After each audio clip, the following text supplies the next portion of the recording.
Hello and welcome to the 7th of 8 webinars in a series covering each of the levers in our equity growth wheel. I'm Paul Beaumont, a growth director with Equiteq, and I'll be speaking with my colleague Pat Webb. In this webinar, I'll be asking Pat to give you some insights into the consultant loyalty lever. That'll take about 15 to 20 minutes, and then in the last 10 or so I'll be putting your questions to her, so please post your questions using the control panel on the right hand side of the screen. Okay Pat, perhaps you could begin by telling us what is the most important message about the consultant loyalty lever. Sure. Hi Paul. Hi everyone. The key message is that you need to develop a culture that will deliver great results for your firm and will attract the right buyers. To grow your firm to a size that would be attractive to potential buyers takes a commitment from owners, managers and consultants beyond the traditional HR approach.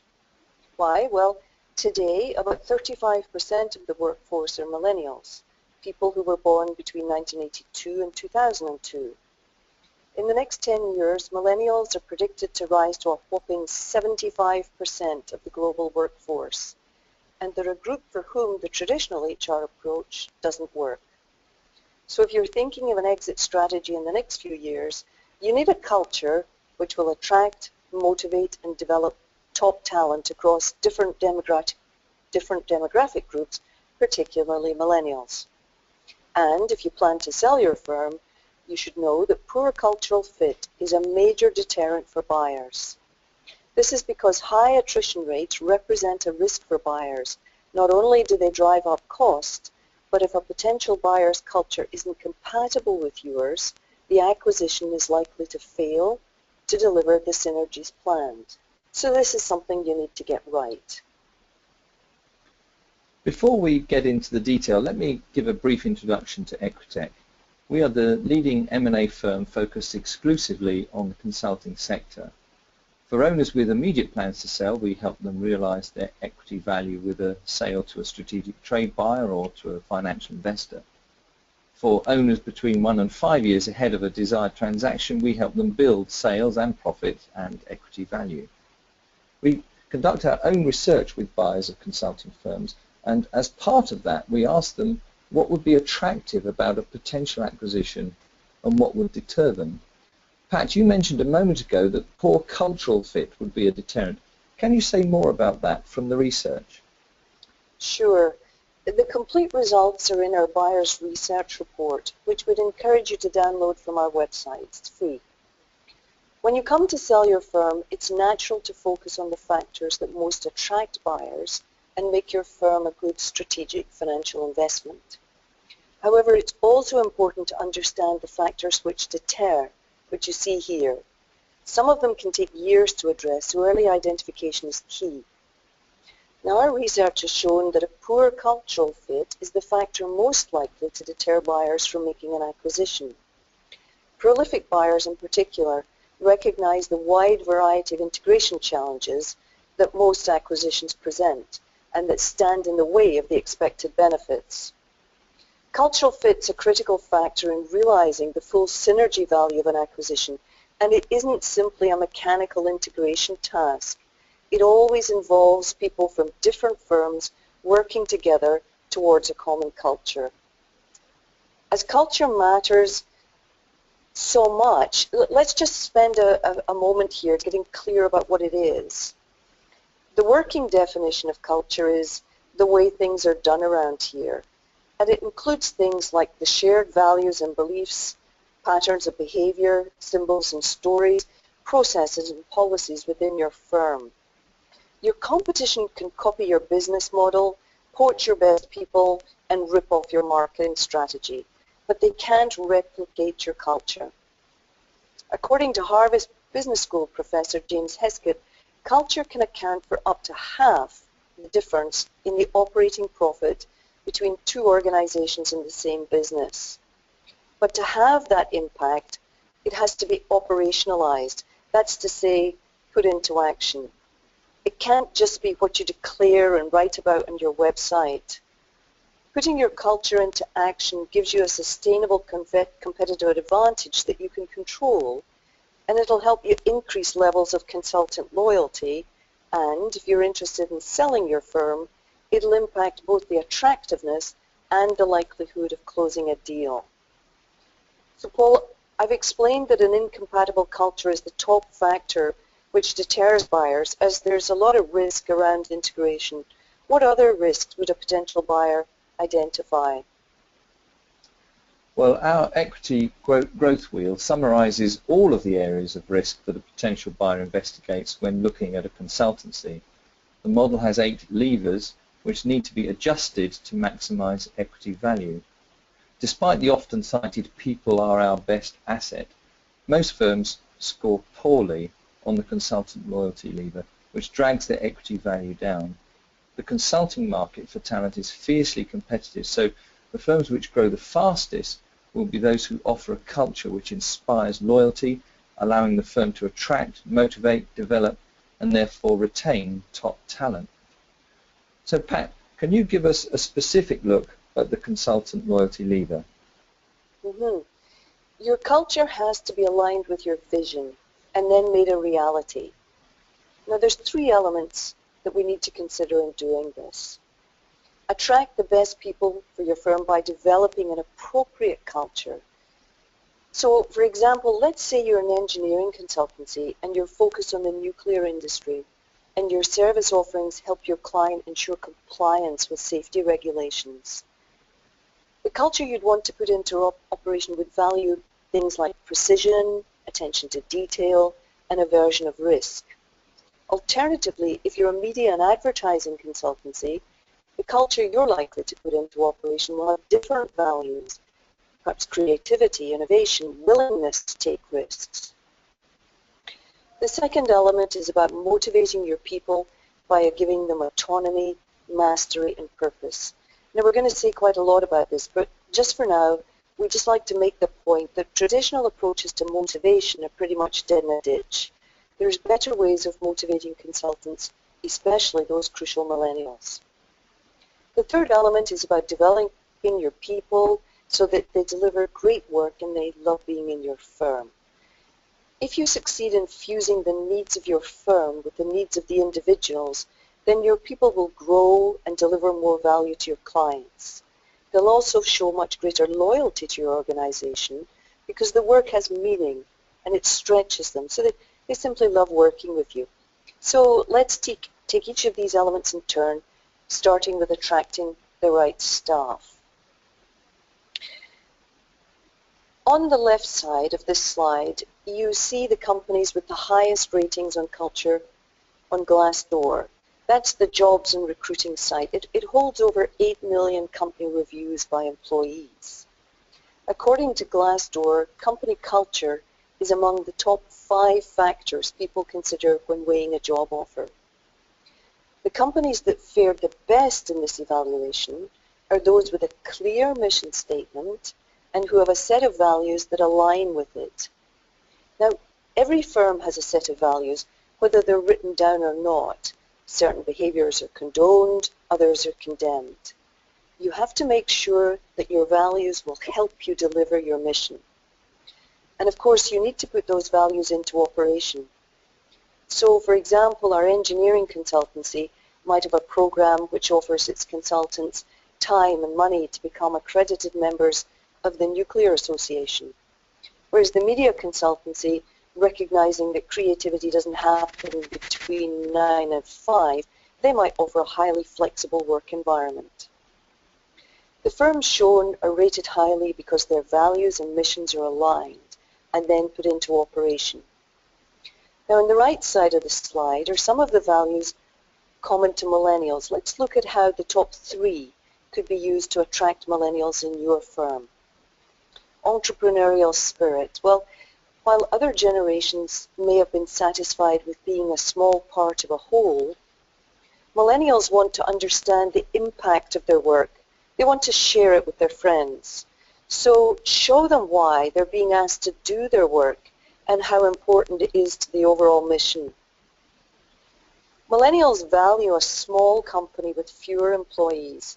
They're not willing to be just a number in a large corporation.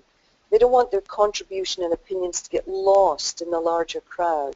So even if your firm's growing very rapidly, keep work groups small to create a collegiate team environment. Ongoing feedback for individuals. Don't wait for the annual performance review. Millennials crave knowing how they're doing and what actions they can take to improve. So make sure you give it to them by speaking with them every week. Okay, so you're developing a culture that will attract millennials. How do you actually go about recruiting them? Mm-hmm. The recruitment process can be very arduous in consulting firms.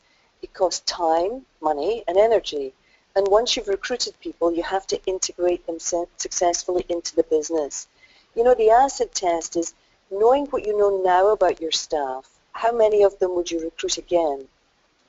And how many of them would take the job now that they know what your culture is? So to make the process less arduous and more successful, here's 3 actions you could take. Engage in social media. LinkedIn has a 40% market share of the online job seekers, and social networks are growing year on year. So find the ones where your ideal candidates hang out and make sure you post your jobs there. Make your site mobile friendly. 89% of job seekers are likely to use their cell phones to find work.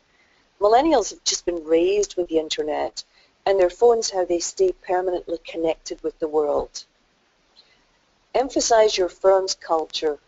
Millennials want to know how your firm will help them achieve their goals in life, and that goes well beyond the paycheck. Astonishingly, the Brookings Institute, their research found that 64% of millennials would rather make $40,000 a year at a job they love than $100,000 a year at a job they think is boring.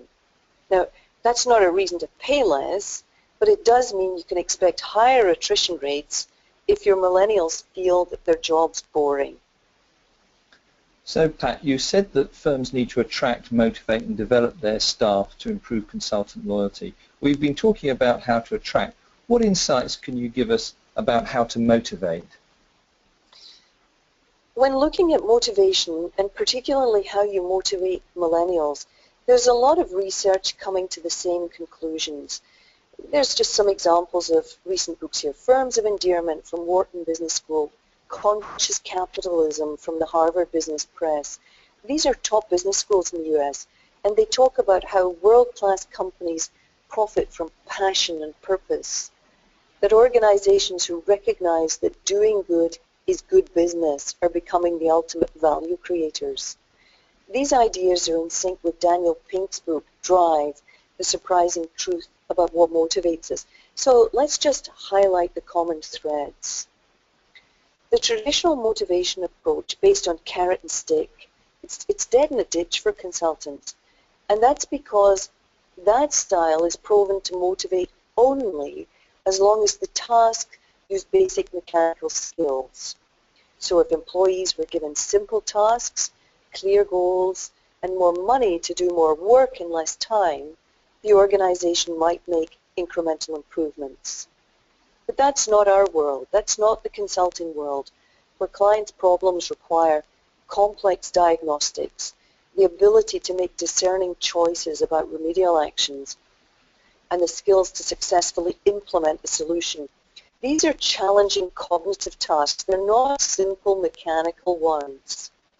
In our world, to motivate, the best use of money is to pay enough to take the issue of money off the table. The 3 factors then leading to performance, to better performance and better personal satisfaction are autonomy, mastery, and purpose. Autonomy is our desire to be self-directed. Now that's at odds with the old-style controlling management, which is looking for compliance.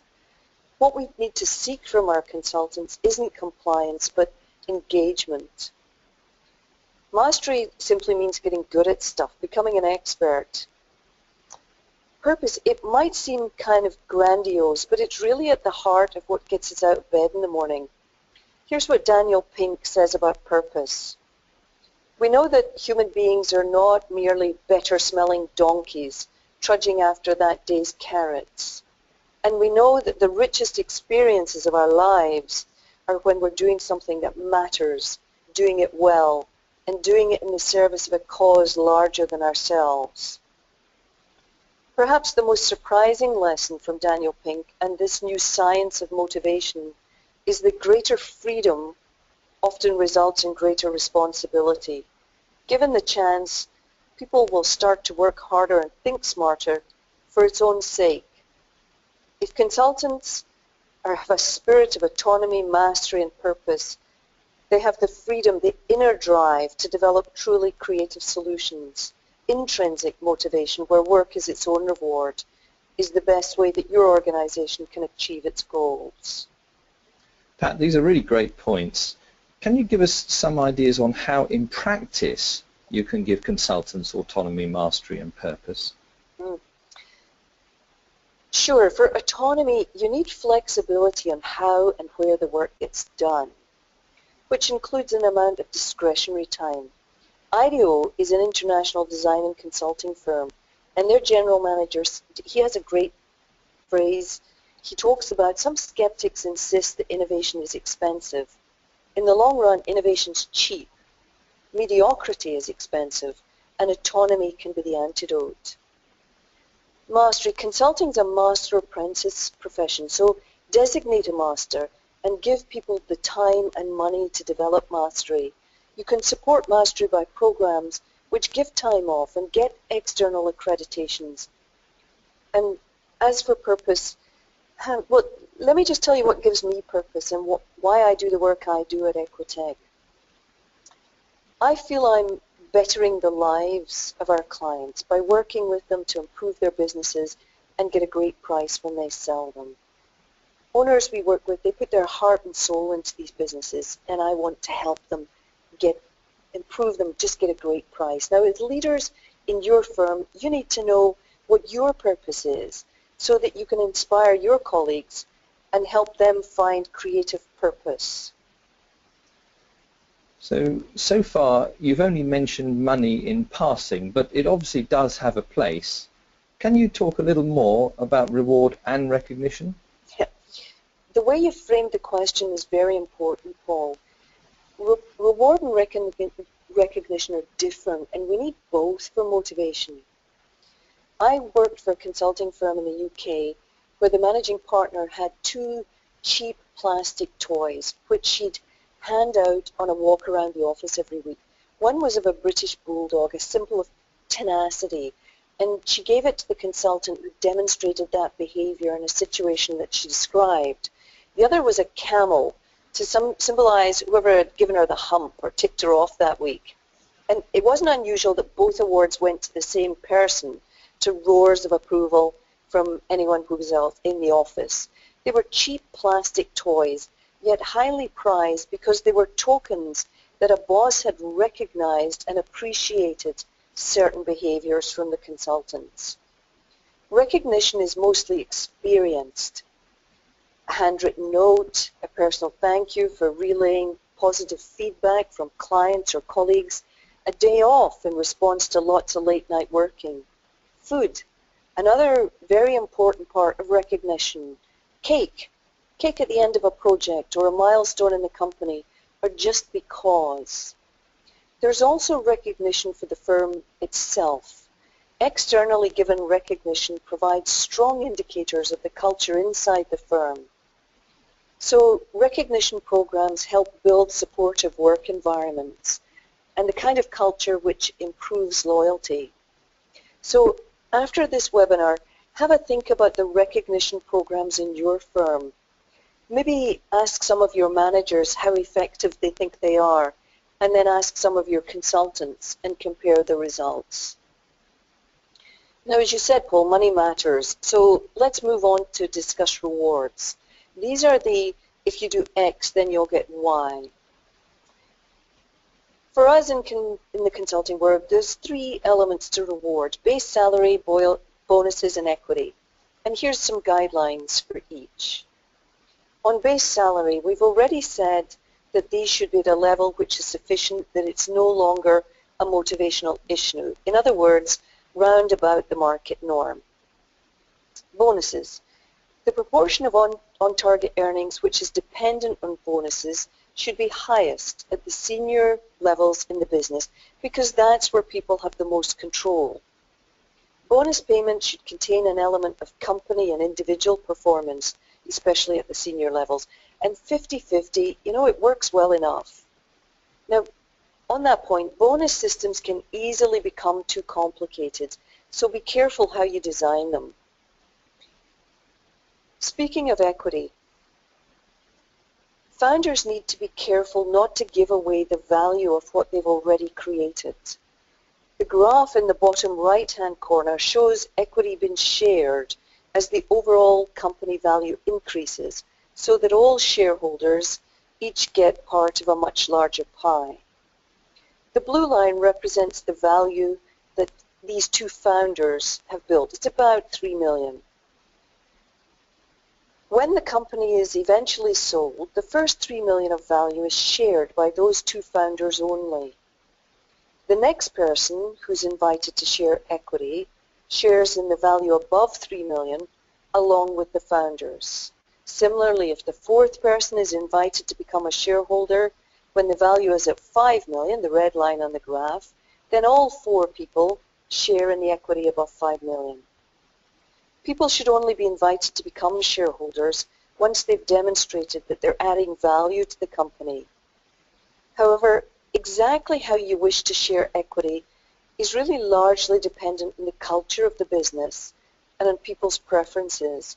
There may be some firms where consultants would prefer bonuses to shares and others where all the employees would like to buy into the idea of joint ownership. So however you decide to distribute bonuses and equity, people need to be clear about what they have to do to earn those rewards and keep these schemes, keep them very simple, transparent, and obviously aligned with your business goals. Now let's talk about the third element in this lever, development. David Meister, he was widely regarded as one of the world's leading authorities on managing professional services firms. And he said that the key to being a successful consultant is being affable, available, and able, in that order. He's talking about trusted advisors. Technical capability is an important part of a consultant, obviously, for sure.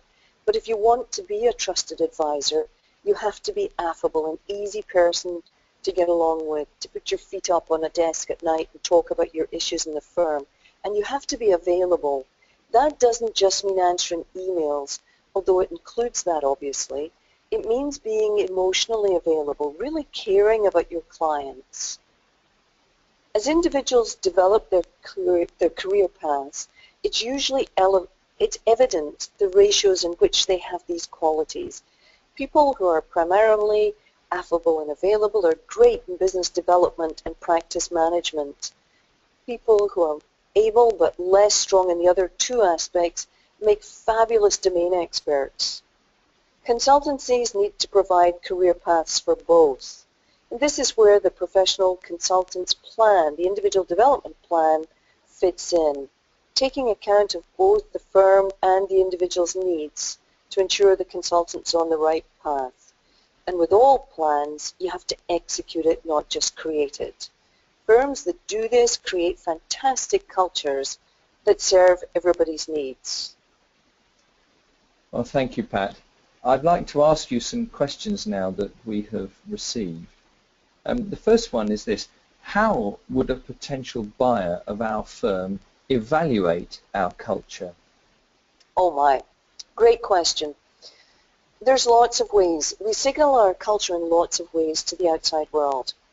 On your firm's website, your LinkedIn profile, your mission statements, commentary about your firm's values, those signal speeches you give, the audiences you give them to, articles, blogs, white papers that can be downloaded, those signal how your culture values thought leadership within your firm.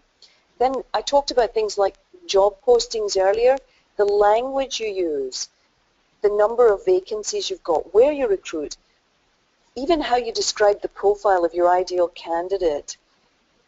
if you have recognition, awards your firm's won, awards your people have won, all those things signal your culture, and you telegraph them to potential employees and to potential buyers of your firm.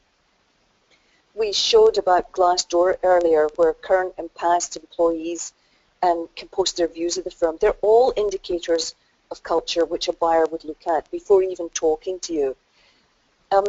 Just another minute on this, Paul. If once you're engaged in due diligence, in the process there, a potential buyer would be looking for areas of compatibility and areas that would be challenging. For example, if the dominant leadership style in your firm, how your talent's assessed, do you look at hard performance metrics or more subjective metrics like willingness to collaborate? A firm's goal isn't to say your culture is better or worse. It's to assess aspects of culture that would make integration smooth or challenging, and what sort of interventions need to be used during the integration process to make sure the acquisition's value enhancing. Or in Paul, whether it's just too hard, in which case the deal's likely it'll fall through. Great, thanks, Pat. I think we've got time for one more, and it's another very good question, actually.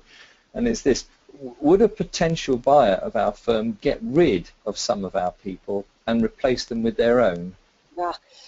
The asset, it's a great question. The assets of your firm is more than the IP.